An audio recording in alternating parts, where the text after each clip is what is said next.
working hard over these last few weeks to get the framing, the insulation, and the electrical complete so that we can start putting some finishing touches on the inside of the bus, and we are beginning that process today. Morgan and I both have jobs where we have to take phone calls throughout the day, so it's important that we have separate workspaces. So we're gonna put a workspace in the front of the bus up in the living room kitchen area, and another workspace in the back of the bus, which is going to be the office. Today we are gonna start putting walls up in the office. Now the desktop is going to be built in, so I already have some 2x3s installed to make sure I know where that desktop is gonna be. Now all I have to do is finish the walls around that desktop, and I'm gonna be using Shiplap to do that.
I made a good amount of progress over the last couple days. The shiplap is on the wall, the desktop is stained and sealed, and I finished the area underneath the bed. We don't really know what's gonna happen there right now. It was built to house a combo washer and dryer unit, but we still need another place for the dogs, so we'll see what happens there. But today I'm gonna start building the rest of the desk. We're gonna have a small foot locker underneath the desk on the floor, and then some cabinets with drawers to the left side of the desk. It's all pretty straightforward, but I gotta do that before I can start putting walls up.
these last few days, a lot of progress has happened inside this bus, and I want to keep that momentum going, so I am looking to put the wall panels up inside the office. But before I do that, I need to install my ladder so that I can access my rooftop deck.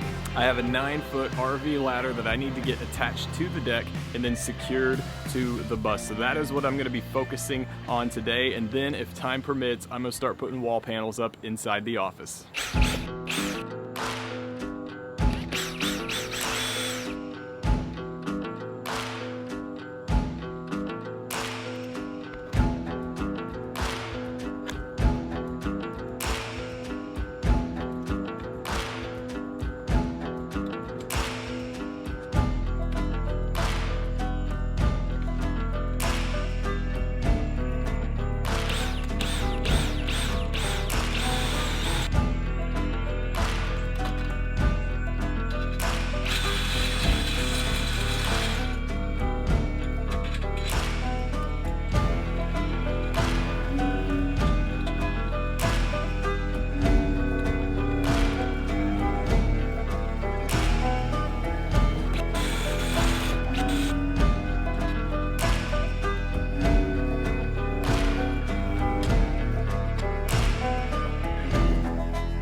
It took a little longer than expected to get this ladder attached to the bus, but this thing is solid.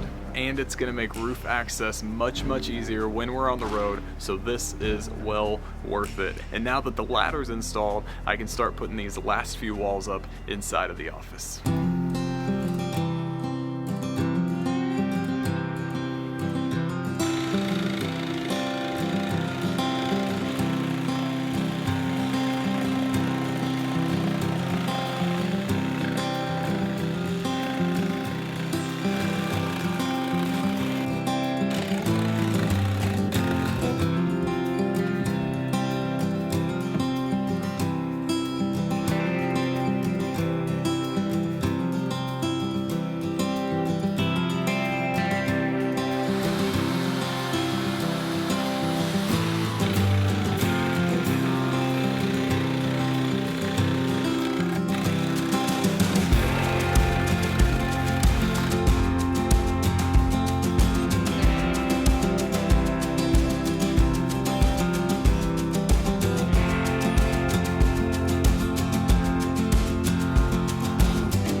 Finished the walls and the windows in the office, the only exception being that big curved panel at the top. That's gonna be a fun one to cut. Also, Morgan probably hates me right now because she came over last night to help and she was filling screw holes all night, getting the putty in there and getting it sanded down. It is tedious work, it's not fun, but it has to get done, and hopefully we can get done with the rest of this pretty quickly because it would be very nice to get some paint in the office.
paint made a huge difference in the office. It's really starting to feel like it's done in there. Plus we got the ceilings and the ceiling lights in, so it's really just coming together. We used PVC boards to trim out the ceiling. It bends a lot easier than wood, and it looks just like everything else once you get done painting it, and it was a very nice final touch on that ceiling. I still have a few small projects to knock out over the next few days. I left openings in the walls so that I could access the brake lights and the turn signals, so now I want to get those covered. The desk needs shelves, the office needs flooring, and there's probably a bunch of other stuff that I'm going to figure out that I need along the way, but the big thing is I'm getting really close to finishing this office.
Check it out, the office is complete. It is crazy to think about how far this space has come over the last few weeks and even months. Not that long ago, this space was a metal shell in the back of a bus, and now we've turned it into a legitimate office. I've got space to do all of my work, but I've also got privacy from the rest of the bus so that Morgan and I don't interfere with each other while we're doing our jobs. Now, while we were finishing the office, of course, we were doing other projects throughout the bus. We've gotten stuff done in the kitchen, in the living room, the bathroom, and the bedroom, and we're getting pretty close to being done with the whole bus. But it makes a lot more sense to show you each room as we complete it, and so the next episode is going to be the bedroom. Remember, if you enjoy what we're doing here, make sure to leave a like or a comment below. Make sure you hit the subscribe button so you don't miss any future episodes, and as always, thank you for watching.